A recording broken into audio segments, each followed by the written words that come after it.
My name is Clausen. I'm running a company called Factory 92, and we're doing communication and PR in the music industry, which means mainly for radio PR, for festivals, for conferences. We're based in Germany, Hamburg. The main thing during the pandemic with the PR was, of course, that there was no live shows, and that changed everything. So it was hard for bands promoting themselves, playing live, etc. We had much more music coming out because the musicians were at home and did much more music.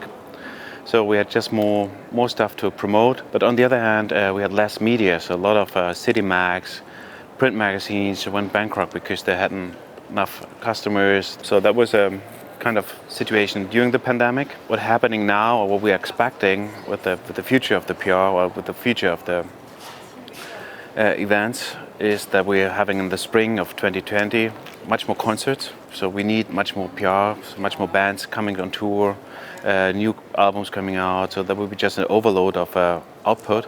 But on the other hand, we have less medias, which means we have to find ways how to promote bands and how to work with the bands. On one hand, we can use, of course, the classic media, and that will be still important to have radio. On the other hand, we're having still some print magazines and some online magazines, but they're getting less and less important. What we have to do now is, of course, focus on the social media and also to create content.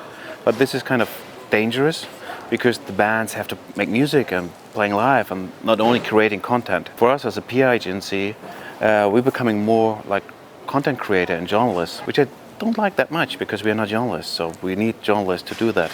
So we have to hire journalists. We're becoming our own media, or the band's becoming their own media to promote themselves, which is also kind of dangerous because you're always just running in your own bubble and not getting out of the bubble. So it's not that easy anymore to discover new music because you're only circling in your bubble because you don't have that media anymore. So that would be like one of the biggest problems or challenges in the next year. We noticed at one point that the people during the pandemic was listening to old music, so they were not up for new music. Also the problem was that we had no live shows, and we missed like 2 generations of new music, new bands. Also the audience missed like 2 generations of being the first time on the concert, being the first time on the festival, you know, when you were 16, and that's maybe the age where you're just having your first concert. Now you're 18 and didn't see any concert.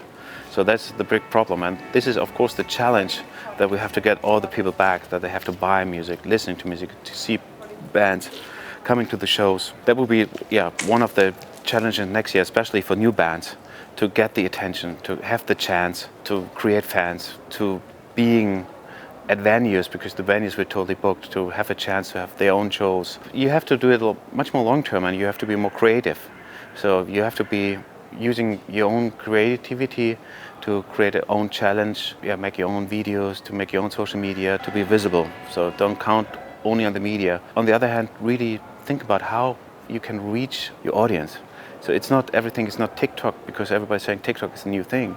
Maybe your audience is a little bit older. Maybe you're still on Facebook or YouTube. Maybe you're just playing much smaller concerts in smaller cities, not in the big cities. So being creative, do maybe something else, and then you have a chance. It's still possible to do good stuff. If you're good enough, the people will discover you.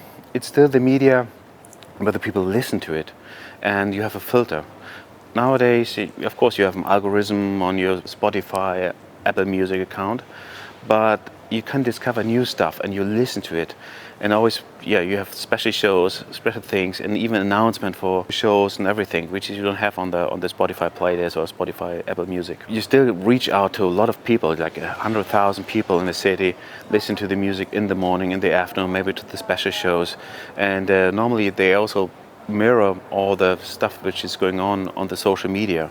So you have both. You have like the audio music, but also like you're having like a strong player who's pushing you on the social media.